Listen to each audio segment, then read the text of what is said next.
گلی گلی شہر شہر گلی گلی شہر شہر گلی گلی شہر شہر گلی گلی شہر شہر گلی گلی شہر شہر. بسم اللہ الرحمن الرحیم. نہایت ہی قابل احترام بزرگوں، بھائیوں، دوستوں، برخورداروں، السلام علیکم. آج آپ سب یہاں جو عمران خان صاحب کی کال پہ اکٹھے ہوئے ہیں، میں آپ کا تہ دل سے شکریہ ادا کرتا ہوں. یہ آج شروعات ہے کہ حقیقی آزادی کی طرف عملی طور پر ہم بڑھنے لگے ہیں. اور میں آپ کو ایک بات کہنا چاہوں گا کہ مہربانی کر کے جب خان صاحب کال دیں تو ہم نے ان کی کال پہ لبیک کہنا ہے، اور یہ نہیں کہ اٹک کے اندر یہ ہمارے تاجر بھائی ہیں، یہ دکانیں بھی بند کریں اگر کال آئے. ٹرانسپورٹ والے اپنی ٹرانسپورٹ کو پہیہ جام کریں. جو آپ لوگ ہیں جہاں بھی ہدایت دی جائے ہم سب مل کر وہاں پہنچیں تاکہ اس تحریک کو کامیاب بنایا جائے. اور یہ کامیابی پاکستان کے آنے والی نسلوں کی کامیابی ہے.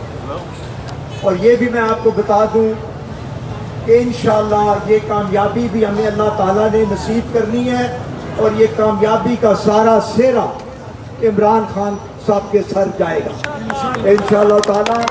یہ آپ نوٹ کر لیں، ہم نے صرف باتیں نہیں کرنی. ہم باتیں کرتے ہیں ڈاکو، چور، ڈکیت جو اوپر بیٹھے ہیں. پہلے ہم اپنے گریبان میں بھی جھانکیں کہ ہم عملی طور پر ہم کیا کر رہے ہیں. نیچے سے لے کر اوپر تک ہر شخص کو سوچنا چاہیے کہ اگلے کے جیب میں ہاتھ نہیں ڈالنا، اگلے سے پیسے لے کر کام نہیں کروانے. ہم جب اس چیز پر عہد کر لیں گے کہ ہم نے ایک دینا بھی کسی کو نہیں دینا تو خود بخود نظام جو ہے وہ بہتر ہوتا جائے گا. اور خان صاحب کا مشن بھی یہی ہے کہ یہ جو کرپٹ مافیا ہے، جو کرپٹ لوگ ہیں، ان سے نجات حاصل کی جائے. اور نجات تب ہی ملے گی جب آپ لوگ کندھے کے ساتھ کندھا ملا کر خان صاحب کے اس پروگرام کو کامیاب کریں گے. میں آپ کو یقین دلاتا ہوں کہ انشاءاللہ تعالی خان صاحب ہر وہ کام عام آدمی کی بہتری کے لیے، عام شخص کی بہتری کے لیے کریں گے جس کا آپ اور میں سوچ بھی نہیں سکتے. قدم بڑھاؤ عمران خان، ہم تمہارے ساتھ ہیں. قدم بڑھاؤ میجر طاہر، ہم تمہارے ساتھ ہیں. قدم بڑھاؤ عمران خان، ہم تمہارے ساتھ ہیں. میں اس یقین کے ساتھ کہ تاجروں کے ساتھ بھی ہم کل میٹنگ کریں گے، ٹرانسپورٹر کے ساتھ بھی میٹنگ کریں گے، اور دوسرے جو کلیریکل سٹاف ہے، یونینز ہیں، ٹیچر یونین ہے، یہ آپ لوگوں کا کام ہے اس مہنگائی اور اس دلدل سے پاکستان کو نکالنا. صرف یہ نہیں کہ تنخواہیں لے کر اور دفتروں میں بیٹھ جائیں اور فائل کو ایک میز سے دوسرے میز پر بھیجتے رہیں.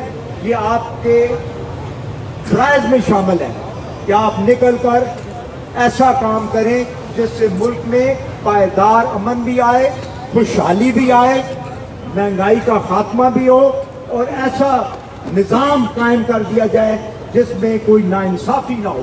ہر شخص کو انصاف اس کی دہلیز پہ ملنا چاہیے، اور یہ ملک کرپشن سے پاک ہو. یہ خان صاحب کے مشن کو ہم نے آگے لے کر چلنا ہے. کال آئے گی، آج آتی ہے یا کچھ دنوں کے بعد آتی ہے، اس کے لیے آپ سب لوگ تیار رہیں. میں خود بھی آپ سے رابطے میں رہوں گا.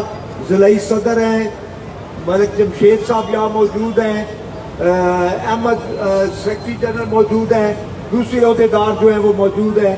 میری التجا ہے انشاءاللہ ٹرانسپورٹ بھی دیں گے, کیونکہ ہر بندہ اپنی ٹرانسپورٹ نہیں کر سکتا. ہم ٹرانسپورٹ بھی فراہم کریں گے, آپ کے معاملات کو بھی دیکھیں گے. لیکن خدا را خان صاحب کو کوئی ضرورت نہیں اتنی تگ و دو کرنے کی. وہ صرف اور صرف پاکستان کے لیے اور آپ کے آنے والی نسلوں کے لیے کر رہے ہیں. اس لیے آپ یہ وعدہ کریں کہ جب بھی کال آئے گی خان صاحب کی تو آپ سب تن من دھن لگا کے چلیں گے. زندہ باد عمران خان, زندہ باد پاکستان, پائندہ باد.